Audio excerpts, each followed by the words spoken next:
Trend, which is what I pay more attention to, is the party coming from behind, pulling level, and then pulling ahead.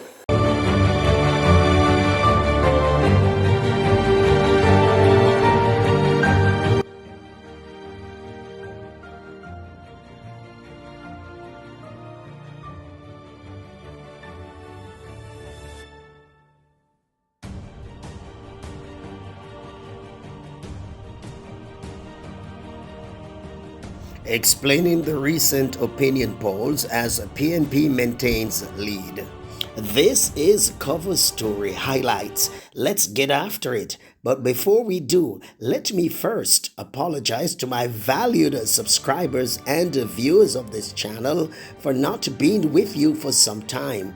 I am currently down with a flu-like condition, but I have to do this to maintain my viewership.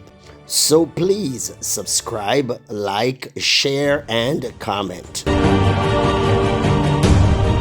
The opposition People's National Party (PNP) has experienced a remarkable resurgence, leading in all three opinion polls this year. This achievement is particularly notable considering the party's apparent decline until the end of 2022. The General Secretary's analysis post the September poll results offers a clear insight into the current situation. The trend, which is what I pay more attention to, is the party coming from behind, pulling level, and then pulling ahead. Yes, Campbell is right. The current trajectory is the best scientific method to use to analyze the PNP's movements in the polls. So, despite efforts by the Jamaican Labour Party's spin doctors to discredit pollster Don Anderson, the signs are ominous for them. The PNP seems to have successfully convinced a significant portion of its base that the party is united and poised to reassume leadership of the country. This political turnaround underscores the effectiveness of the PNP's efforts in rebuilding trust and unity, making a substantial shift in the political landscape. The success of the Jamaican Labour Party in the 2016 and 2020 elections can be attributed to the internal leadership struggles within the PNP, leading to a fractured opposition.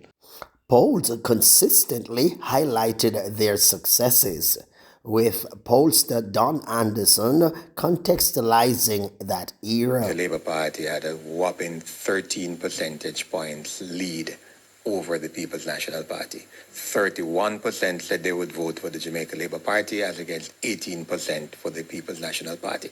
That was a consistent pattern since 2016 when the Jamaica Labour Party won the election. We have done about 7 national polls up to July 2022 and all of them had the Jamaica Labour Party substantially ahead. Now, fast forward to 2023.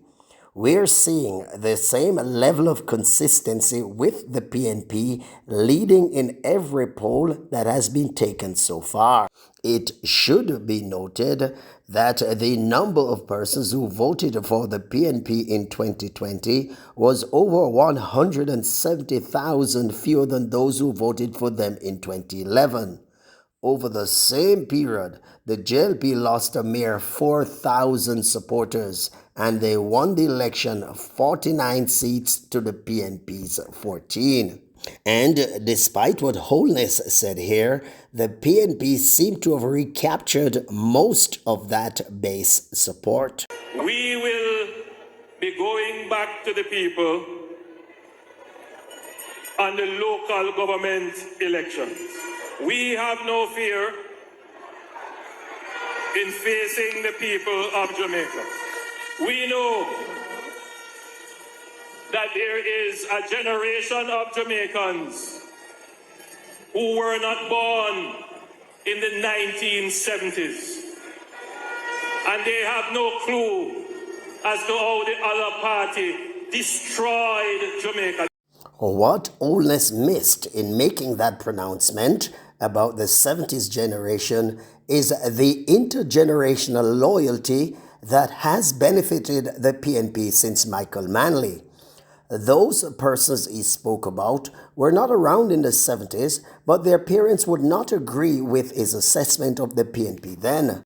They would have touted the social reforms of the Manley era that contributed to the middle class of Jamaicans who emerged from the 1970s and can only attribute their upward mobility to policies like free education, no bastard, no day again, maternity leave with pay, and so on and so forth. They would have spoken of the social programs that has transformed the social fabric of Jamaica to their children who are now professionals in their own rights.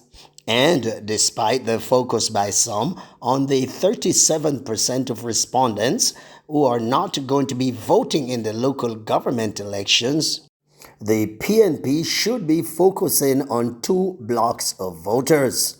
The 18% who say they don't know if they will vote, and the 10% a new bloc that says if they personally benefit, they will vote.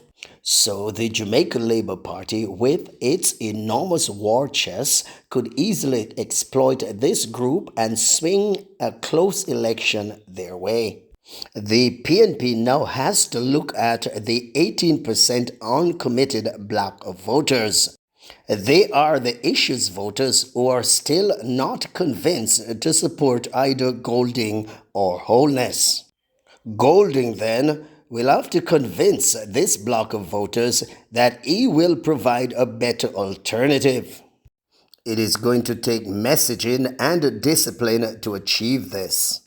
So, recognizing the urgency of now, Golding should begin right away to court this block of voters. And that was another edition of Cover Story Highlights. In the meantime, I invite you to subscribe, like, share, and add your comments below.